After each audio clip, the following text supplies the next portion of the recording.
Welcome to the Deep Dive, where we try to cut through all the noise and get you straight to the insights that, well, really matter. Every single day, it feels like artificial intelligence is just everywhere, doesn't it? From the smart features, baked into your phone to those headlines just screaming across your news feeds, there's so much chatter, so much speculation, and sometimes, honestly, a lot of apprehension. But what does this incredibly rapid evolution of AI really mean for us right now, today? Beyond all the hype and maybe some of the fear, what are the actual concrete impacts unfolding, and what are the deeper, sometimes kind of unsettling questions AI is actually posing? So, that's our mission for this deep dive. We've meticulously combed through a really diverse stack of sources. We're talking everything from official government reports, cutting-edge scientific journals, even deep philosophical essays, some pretty sharp political critiques. Our job for you is to pull out the most important nuggets of knowledge, the surprising insights, basically giving you a shortcut to being genuinely well-informed on what is, let's face it, a truly complex and fast-moving topic. Yeah, and this deep dive is going to be, I think, a fascinating journey. We're looking into the multifaceted nature of AI. We're going to intentionally move beyond those simple, one-sided narratives. We want to explore its tangible, practical applications, really get into its intricate ethical implications, understand the significant scientific and technical challenges it still faces, and grasp its broader societal impact. It's absolutely crucial, I feel, to view AI from all these different angles, almost as if you, our listener, were right here with us, sifting through all this material yourself, connecting the dots, and really seeing the comprehensive picture unfold. Absolutely. And this isn't just about reciting facts from a report. It's about having a fascinating, hopefully entertaining conversation. We found some surprising stuff, maybe a little humor here and there to keep you hooked. Think of this as your essential guide, not just to where AI stands today, but what it might actually mean for your tomorrow. So let's dive in. AI in action, government and practical application. Okay, let's unpack this. We should start with a really concrete, real-world example of AI making a tangible difference right now. A win, actually. We're starting with AI in public service and at the local level, which is interesting. We're heading to Washington, D.C., their Office of the Chief Technology Officer, OCTO, right? Their AI task force just got the inaugural AI 50 award from the Center for Public Sector AI. So this isn't some abstract future plan. This is happening now. City's taking the lead. Right. And what's genuinely insightful about this award is what it actually signifies. It's not just, recognizing theoretical papers or blue sky predictions. Instead, it's specifically for trailblazers turning smart ideas into real results across state and local government. That highlights a really pivotal shift, I think. The award is recognizing live deployed projects, solutions that are already running, actively making a tangible difference in day-to-day services. It sets a very practical, kind of real-world benchmark for what effective AI adoption looks like, moving beyond just pilot programs to, proven success. And Stephen Miller, he's DC's Chief Technology Officer, he really drove this point home. He emphasized that their whole approach to bringing in AI is, and I'm quoting here, responsibly, ethically, and with the safety and trust of our residents in mind. So it's not just about modernizing old systems, which is part of it, obviously, but he made it clear their deeper focus is on genuinely improving residents' lives through thoughtful, transparent, and people-centered solutions. That's a pretty powerful statement of purpose for AI in public service, right? Prioritizing people over just the tech itself. Exactly. And to show this commitment, the sources detail 3 specific live AI projects that really help DC stand out. The first is the Comprehensive Child Welfare Information System, or CCWIS, Case Operations Resource Assistant. They call it CORA, which is nice. Okay, so picture a child welfare caseworker, right? They're grappling with incredibly sensitive, complex cases. They need quick access to a specific policy or procedure. CORA is this AI-powered chatbot designed to provide immediate, accurate answers. Answers to staff questions about policies, detailed procedures, system functions, all while they're actively managing cases. Wow. Okay, so right in the moment. Right in the moment. This is more than just efficiency, It's about giving direct on-demand support to staff who are often under immense pressure. By cutting down the time they spend digging for info or navigating dense policy documents, it frees them up. Frees them to dedicate more valuable time, more cognitive energy to the children and families they serve. It directly enhances the quality, the responsiveness of these critical social services. That sounds like a genuine game changer. Less time hunting through manuals, more time focused on the actual human element of child welfare. That's huge. What about the other 2 projects? How are they impacting residents or administrative stuff. Well, the second one they highlighted is DC Compass. Yeah. This is also an AI chatbot, but it's aimed at the city's residents.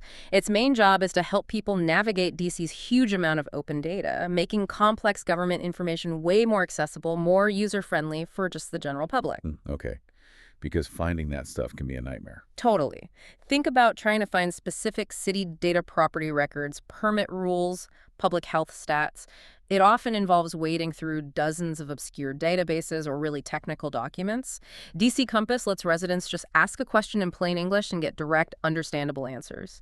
It effectively democratizes access to public info, fosters more civic engagement potentially, turns what could be a super frustrating data hunt into just an intuitive conversation. And the third project, that's the rent registry.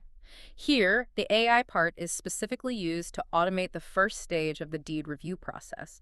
It performs basic document intelligence, things like confirming if submitted documents are complete, which is crucial for the rent registry. Okay, seems small, but probably saves a ton of time. Exactly. It might sound like a minor administrative detail, but it's a clear, powerful example of AI streamlining those fundamental bureaucratic tasks. Reduces manual review time, minimizes human error, and makes sure these high-volume processes are handled way more efficiently and consistently. It really sounds like they're, walking the talk. Moving beyond just concepts to actual deployed solutions that are helping people. Dustin Haisler, he's the president of eRepublic and co-lead of the Center for Public Sector AI. He sort of echoed this. He believes AI has this profound potential to positively redefine effective and efficient government. And he also highlighted that this award program specifically recognizes those who are shaping the market with innovative use cases and insights others can learn from. Yeah. So basically, DC isn't just winning an award, they're kind of providing a blueprint, right? A model others can copy. Yeah, a replicable blueprint for other cities, other municipalities across the country, showing how to ethically, effectively integrate AI into public service, turning that abstract potential into concrete reality. So how do they manage this? What's the secret sauce? Can others replicate it? That's a crucial question. The sources point directly to the structure of the DC AI task force itself. It was formally set up by a mayor's order, 2024-028. And what's really insightful here is its built-in multidisciplinary expertise. It's made up of 5 district government employees, each bringing a very specific specialization. AI in tech law, AI in tech enablement, AI in data science, AI in software development, and AI in cybersecurity. Ah, okay, so they covered all the bases. Pretty much. This composition shows a really holistic, thoughtful approach to AI governance. It underscores that successful AI integration isn't just a tech problem to solve. You need a comprehensive grasp of legal stuff, practical implementation, data integrity, software nuances, robust security. They clearly understood that AI deployment is a complex ecosystem, not just a single tech solution. So DC is definitely setting a high bar. Localized, people-centered, ethical AI. It's genuinely inspiring stuff. But, if a city can achieve this kind of impact, it makes you wonder, what happens when AI adoption scales up dramatically, like to the entire federal government? What new complexities, what new questions does that bring up? Yeah, and this is where the story takes a truly significant turn, a huge leap. The federal government isn't just dipping its toes in, it's going all in, partnering directly with OpenAI. They're bringing ChatGPT Enterprise to all federal agencies. This was first reported by Fox News, which immediately signals, a scale and the potential implications of such a massive integration. It's a huge undertaking, could fundamentally reshape how the federal government operates. It really could. And the sheer scope plus the accessibility of this deal are quite remarkable. ChatGPT Enterprise is now available to every single federal agency, get this, at a nominal cost of just $1 per agency. $1, seriously. $1 per agency. This incredible accessibility is a key part of the GSA's, that's the General Services Administration, their OneGov strategy, which is this broad initiative aimed at modernizing how the federal government buys goods and services across the board. So this isn't just giving them a new tool, it signals a profound systemic commitment to embedding advanced AI capabilities right into the daily workflow of the entire federal workforce, aiming for, unparalleled efficiency and modernization. And Josh Grunbaum, he's the GSA Federal Acquisition Service Commissioner. He was very clear about the vision behind this. He really stressed that this is not about AI autopiloting, these machines taking over jobs. Instead, the primary focus is squarely on automation, ease of processes, and maybe most importantly, a direct aim to significantly reduce waste, fraud, and abuse within the administration. So it's being pitched less as a replacement, more as a powerful efficiency and oversight tool, kind of casting AI in a very practical administrative role. Right. And to understand the potential impact, it's worth looking at what ChatGPT Enterprise can actually do, as described in the source. This isn't just a glorified search engine, right? It's a versatile AI assistant. It's designed to hold nuanced conversational discussions, provide rapid research with citations, automate countless routine tasks like data entry, document compilation.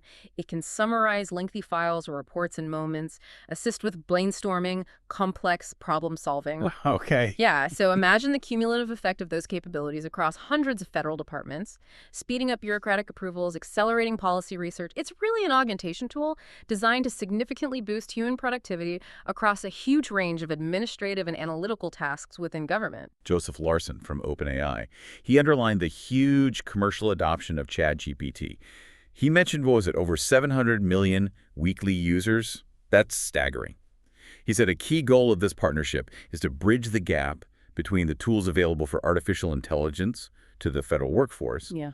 and those, easily accessible in the private sector, basically bringing the government up to speed technologically, making sure its workforce isn't left behind in the AI revolution.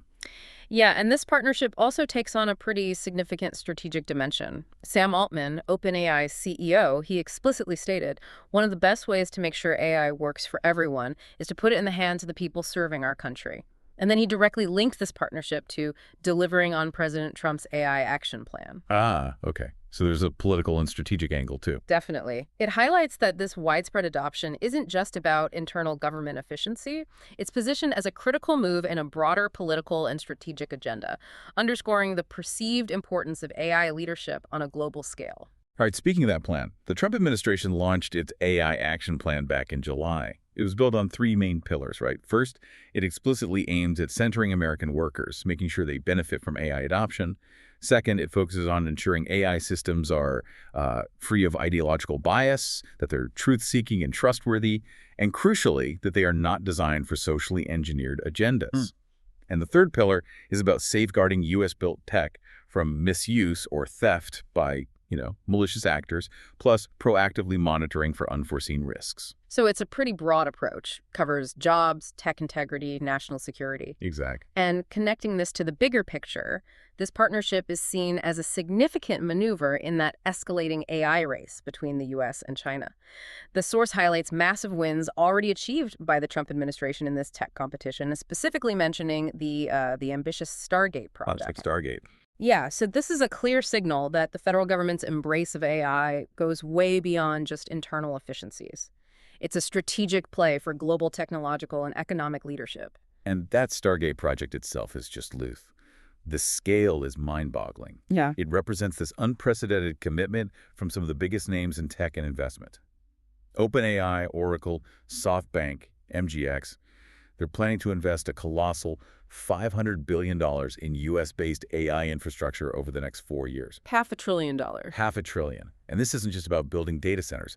It's a huge investment projected to create over 100,000 jobs across various sectors, direct operations, construction, but also indirect support like manufacturing, local services. That's a monumental economic and strategic investment designed to solidify America's position at the absolute forefront of the AI revolution. So, okay. We've clearly seen how AI is being rolled out for very tangible benefits, boosting local government efficiency, enabling massive federal modernization, even strengthening global strategic positioning. But this deep engagement with AI, it raises an important, maybe slightly unsettling question, doesn't it? What about AI's interaction with really deeply human endeavors? Things like surgical training, medical diagnosis, even our very sense of self. Could its rapid rise impact something far more fundamental than just our processes or diagnostics, maybe even our humanity? Yeah, that takes us into a different, perhaps more philosophical territory. Let's go there. AI and the human element, augmentation, innovation, and existential questions. Okay, let's shift gears a bit now.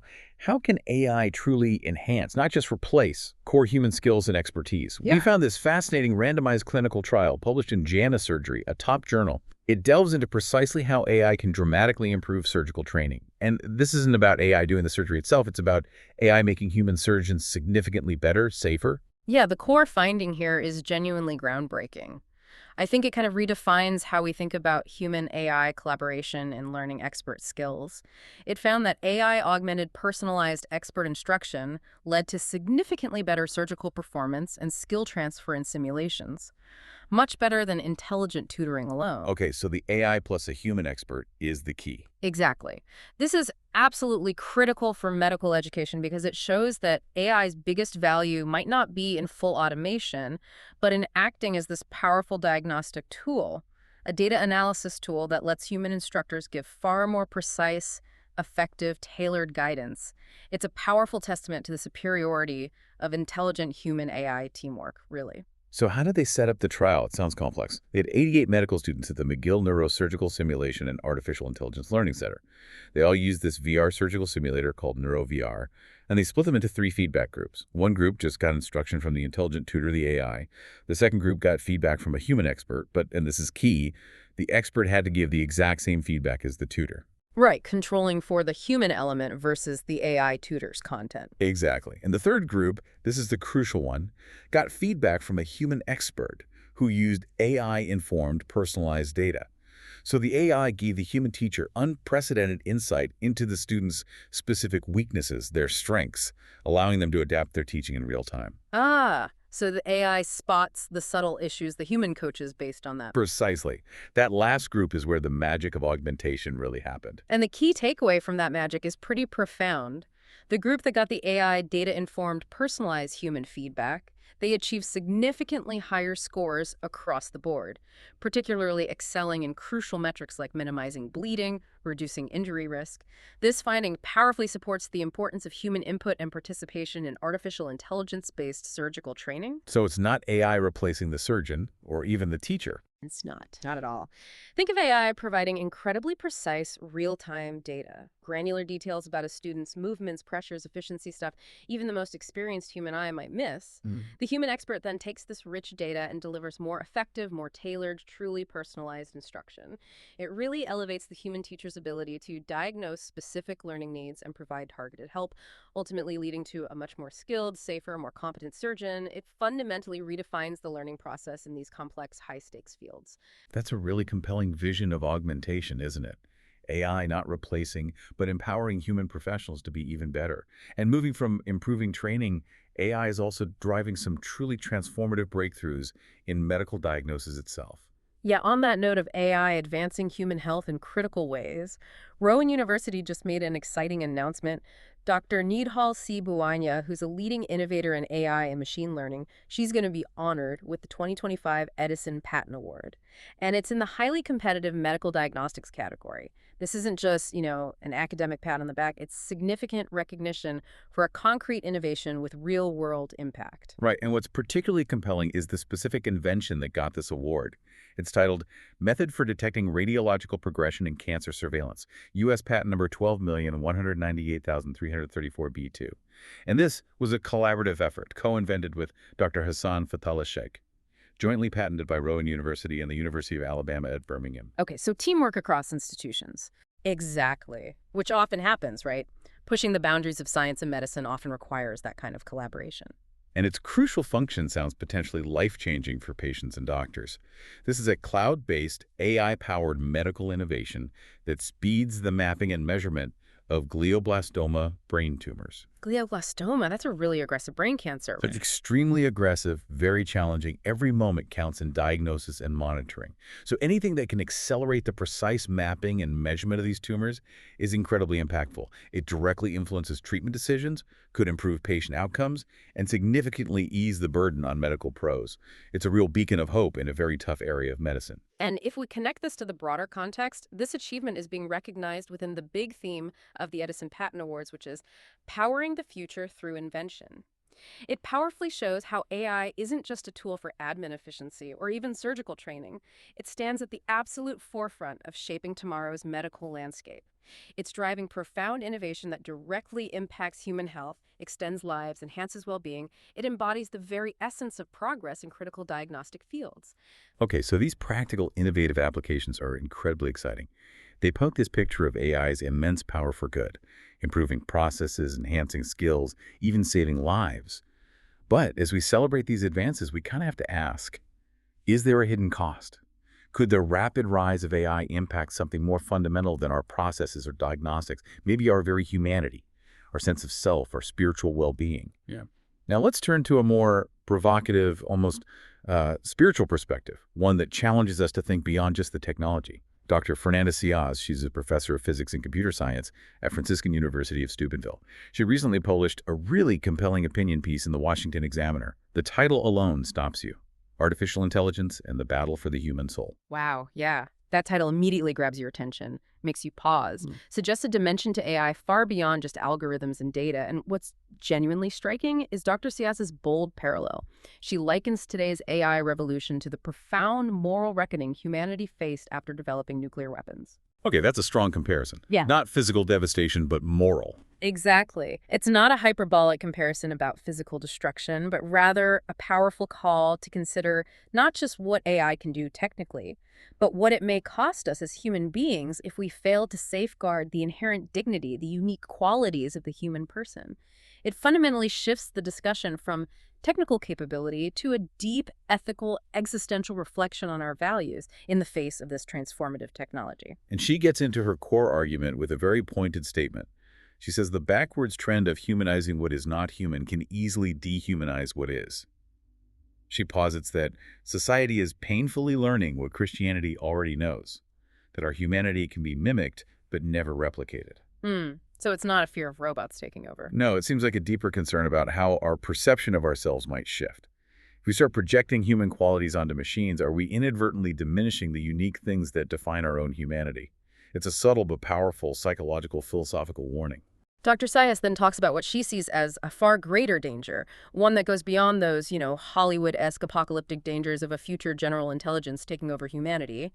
She deliberately redirects our focus, highlights what she calls the spiritual consequences of our engagement with these technologies. This suggests the real threat isn't an external physical takeover, but maybe a more insidious internal degradation. A gradual erosion of the very fabric of our shared human experience, our capacity for genuine connection. And her conclusion is incredibly powerful, almost poetic, but in a stark, warning way. She writes, if we don't explain what AI is and what it isn't, we may one day look back and realize that we did not lose control of AI, but of ourselves. The Hiroshima of AI may unfold not in shockwaves and fallout to be measured in lives lost, but in a silent devastation of love unspoken, community abandoned, and the slow forgetting of what it means to be human, made in the image and likeness of God. Wow, that's chilling. Silent devastation. Yeah. It focuses not on a physical cataclysm, but on this more profound, quiet erosion of our human essence, our capacity for love, community, understanding our unique place. It frames AI as a potential catalyst for a crisis of self-identity. This perspective really forces critical thinking, doesn't it, about the very nature of humanity, our distinct identity in this rapidly advancing age of AI. It's less about the technical control of algorithms, though that's obviously critically important, and far more about our collective responsibility. Responsibility to retain our distinct human essence, our profound capacity for genuine emotional connection, our unique spiritual dimension. It challenges us to think about whether our pursuit of tech progress, especially efficiency and innovation, might inadvertently wear away something more fundamental. It raises an important question. If AI can mimic so much of what we do, what then truly remains uniquely human? And are we guarding that essence enough? That's a really profound, almost unsettling thought, isn't it? It shifts the whole conversation from what can AI do to what might AI do to us? And this stark warning, it naturally leads us to question the very foundation of how AI is developed and evaluated. If we're building technologies with such deep potential consequences, are we truly measuring what matters? Or are we maybe being misled by the metrics we choose, building on shaky ground? The undercurrents, challenges, biases, and oversight in AI. Okay, let's pivot now. Let's look at a crucial, but maybe often overlooked challenge lurking beneath many of these impressive AI achievements: the integrity of AI benchmarks. A recent Nature Technology feature asks this really pointed, unsettling question. Is your AI benchmark lying to you? Oof. That suggests a systemic problem, right? Something that could undermine the very progress we think we're making. Yeah, and what's genuinely alarming is the direct quote from Anshul Kundache. He's a computational genomics researcher at Stanford. He sums up his frustration with this stark observation. Bad benchmarks propagate. Propagate, meaning they spread. Exactly. He explains that these questionable claims about an AI model's performance, often based on flawed benchmarks, can take months, sometimes even years, to rigorously check and verify. And unfortunately, these claims often turn out to be false. The insidious problem is, by the time the flaws are uncovered and corrected, the wrong information and wrong predictions have already spread through the scientific literature, public perception. It leads to misallocated research funds, wasted efforts, and ultimately it's a real roadblock to genuine scientific progress and trust in AI capabilities. And this issue then leads to a surprisingly fundamental question. It was posed by Max Welling, a distinguished machine learning researcher, co-founder of Cusp AI. He asks, what do we mean by better when we're trying to evaluate AI? That's a good question. Better isn't always obvious. Right. Is better just faster, cheaper, more accurate? He emphasizes that different AI applications have wildly different priorities. For a medical diagnostic AI, accuracy is absolutely paramount, right? Even if it's a bit slower. For a data entry AI, speed might be king, as long as the accuracy is acceptable. This inherent diversity of objectives makes truly comprehensive, universally applicable, reliable benchmarking incredibly complex. It shows it's far from a one-size-fits-all problem. Precisely. And the nature source goes into detail on specific ways these benchmarks can be badly designed and therefore profoundly misleading. One of the most insidious issues is what they call leakage. Leakage, what's that? It happens when the benchmark relies, often inadvertently, on data that were actually used to train the AI algorithm itself. So essentially, the AI is being tested on material it's already seen. Like cheating on a test because you saw the questions beforehand. Exactly. It fundamentally compromises the test, turning it into more of a game of memory than a test of true problem solving. Another significant flaw is irrelevance, where the test might be overly specific. This means the benchmark hides the system's inability to answer a broader range of questions or perform effectively in real-world scenarios you actually care about. The AI performs brilliantly on this narrow artificial task, but fails to generalize or solve the real-world problem it's supposedly designed for. Okay, can you give some concrete examples? How bad can these flaws be? Let's look at DNA language models, DNA-LMs. Kundaje and his colleagues at Stanford found that these models are frequently not being used for the right tasks. Instead, they're being designed and optimized to perform exceptionally well on surrogate objectives, basically, proxy tasks, rather than truly useful biological applications. Okay, the classic teaching to the test problem again. Exactly. The model aces the test, but doesn't necessarily understand the underlying biology. Even worse, some benchmarks for these DNA-LMs completely fail to account for linkage disequilibrium, which is a fundamental concept in genetics, the non-random association of genes. Kundaje called this a rookie error, like genetics 101. That sounds pretty bad. It is. Think of it like an AI claiming wearing a baseball cap causes home runs just because it's only ever seen players wear caps when hitting them. It misses the real cause, the swing, the training confusing correlation with causation in this deep genetic pattern. Okay, I see. This leads to wildly unrealistic estimates of their ability to pinpoint actual functional genetic variants, potentially misdirecting huge amounts of research funding, maybe even influencing flawed clinical decisions based on wrong genetic insights. And expanding on these issues, the criticisms related to fluid dynamics and solving partial differential equations, or PDEs, they're even more stark, more concerning. Lorena Barba, she's a renowned mechanical and aerospace engineer. She's been a vocal critic. She highlights this disturbing pattern of poor transparency, glossing over limitations, closet failures, overgeneralization, data negligence, gatekeeping, and puffery in attempts to use AI in real-world applications in her field. Wow, closet failures and puffery. That raises serious questions about the integrity of the research itself. It gets even more specific and alarming. Nick McGreevy and Amar Hakim from Princeton, they did a detailed meta-analysis of published research in this area, and they found something staggering. A full 79% of published improvements to standard PDE solvers made problematic claims, mostly due to what they called weak baselines. Weak baselines, meaning unfair comparisons. Pretty much. It means that AI methods were being compared to non-AI methods unfairly. For instance, they found examples where AI methods were compared to non-AI methods without ensuring equal accuracy or equal runtime, making the AI look artificially better. Or they compared AI to non-AI numerical methods that were just inefficient or outdated, so the AI looked way better than it truly was against modern traditional methods. And there's this jaw-dropping example cited from Chris Rackauckas at MIT that really lays bare the extent of this problem. He meticulously showed that a claimed 10 to 50-fold speed-up for a specific machine learning-based solver was, well, completely misleading. How misleading? Rackauckas showed through his own analysis that state-of-the-art numerical solvers could actually do the exact same job, an astounding 7,000 times faster. 7,000 times faster on a standard laptop. on a standard laptop. He pointed out that the original paper, which is still widely available, continues to engender false hope about AI's revolutionary promise in this highly technical area. This highlights a profound crisis of confidence. If the scientific literature itself is spreading demonstrably false or misleading information that goes unchecked. Yeah, and this alarming pattern leads to McGreevy's very strong, unequivocal conclusion. The scientific literature right now is not a reliable source for evaluating the success of machine learning at solving PDEs. He personally remains deeply skeptical that machine learning has anything truly significant or fundamentally new to offer in this specific area. He went so far as to call it a solution looking for a problem. Wow, that's a powerful counterpoint to all the hype. It is, but to provide a balanced view, Johan Venstvetter, another machine learning researcher, he points to the undeniable success of the CASP competition, that's the critical assessment of structure prediction. He argues that this competition has been instrumental precisely because it provides a rigorous, transparent benchmarking framework, and it has demonstrably enabled machine learning to genuinely assist with 3D protein structure prediction. Okay, so good benchmarks can drive real progress. Exactly. That success story shows that good, rigorously designed benchmarks can indeed drive significant, meaningful progress.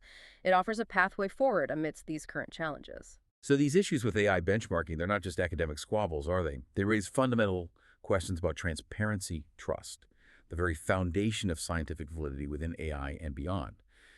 And these concerns become even more critical when we start considering the political framing of AI, particularly this controversial, highly charged idea of woke-free AI, which directly impacts societal equity and governance. Right. This brings us to a really highly charged, significant discussion point. The Trump administration's woke-free AI plan. It was critically analyzed by Danielle A. Davis. She's the Director of Technology Policy at the Joint Center for Political and Economic Studies in her piece for Tech Policy Press. And this isn't just about technical algorithms anymore. It's about deeply ingrained ideologies and fundamental societal values clashing. Yeah, to understand the administration's stated intent, you have to look at its July AI Action Plan and the executive orders that followed. These documents are presented as this comprehensive blueprint for fostering innovation, competition, and leadership in AI development. President Trump explicitly declared the aim to avoid woke AI by focusing instead on truth-seeking and ideological neutrality. Okay, truth-seeking neutrality. But what does that mean in practice? Well, what's particularly salient here is the specific directive given to NIST, the National Institute of Standards and Technology. They were told to remove any explicit mention of concepts like misinformation, climate change, and DEI diversity, equity, and inclusion from their widely used influential AI risk management framework. Remove them entirely. Remove them. This effectively redefines what constitutes bias in AI from this administration's viewpoint, narrowing the scope of what they feel needs to be addressed. Okay, now, this is where Davis presents her powerful, direct counter-argument. She states unequivocally that woke-free is not a commitment to genuine neutrality, but rather, in her view, it's a rejection of diversity, equity, and inclusion frameworks, a dismissal of structural bias as a problem worth correcting, and a narrowing of AI governance to technical and competitive concerns alone. So her argument is that trying to be neutral in this way is itself a political stance. That seems to be her point, that it might inadvertently or perhaps otherwise perpetuate existing inequalities rather than correcting them. Which raises that profoundly important question. Can AI truly be neutral, especially when it's trained on data reflecting our existing, often inequitable societal realities? Davis elaborates on her core contention, arguing, there is no such thing as neutrality when the patterns being modeled are shaped by historical inequities. Without deliberate design, those inequities will be reproduced rather than corrected and ultimately codified into the future. Okay, break that down. What does codified into the future mean here? Her point is that if an algorithm is instructed to ignore race and gender, it doesn't magically become unbiased. Instead, she argues, it silently reproduces existing patterns of discrimination while labeling those patterns as truth. By ignoring these historical systemic factors, the AI just learns and then perpetuates the biases embedded in the data it was trained on, effectively hard-coding those biases for the future, but under this label of objective truth. It highlights a fundamental difference in how different sides understand and define bias in AI. And Davis uses a very powerful, historically resonant analogy to make her point about the real-world impact. She posits that Black communities often serve as the canary in the coal mine for the unintended harmful consequences of new technologies. Meaning they experience the negative effects first and most acutely. That's the idea. And she provides specific, well-documented real-world examples of existing algorithmic bias that really illustrate her argument. For instance, facial recognition tools documented history of misidentifying darker-skinned people at significantly higher rates.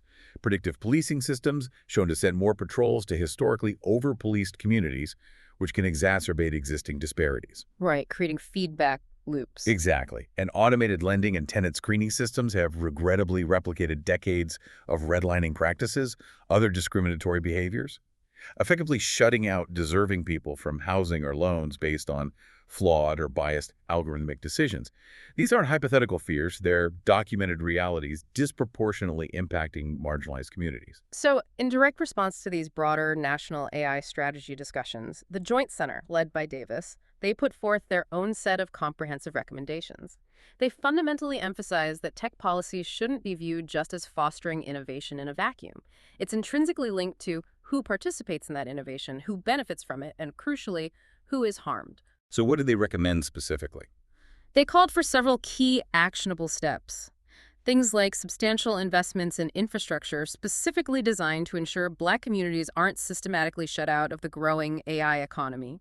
They advocated for robust, well-funded pathways for reskilling and transitioning workers whose jobs will inevitably be disrupted by AI. With an explicit focus on sectors where Black workers are overrepresented, manufacturing, transportation, retail. And finally, they urged for greater accountability through mechanisms like workforce impact assessments, active support for Black entrepreneurship in tech, and tailoring STEM education to specifically address the needs of historically under-resourced communities. Okay, but it's important to give a balanced view here. The White House plan does include several significant capacity-building elements, right? It promotes data centers, expanding high-performance computing, boosting domestic semiconductor manufacturing for supply chain resilience, investing in broader workforce development, integrating AI skills into federal training. Right, those are undoubtedly crucial steps for national tech advancement, staying competitive globally. But then we come back to Davis's central critique of the underlying philosophy. Exactly. Connecting this back to the bigger picture, Davis concludes with this profound implication that goes beyond specific policies. She argues that while these capacity-building steps are undeniably important for tech progress, they are not toward fairness, nor toward bringing in those who have historically been left out. So the foundation is potentially flawed, even if the building blocks are good.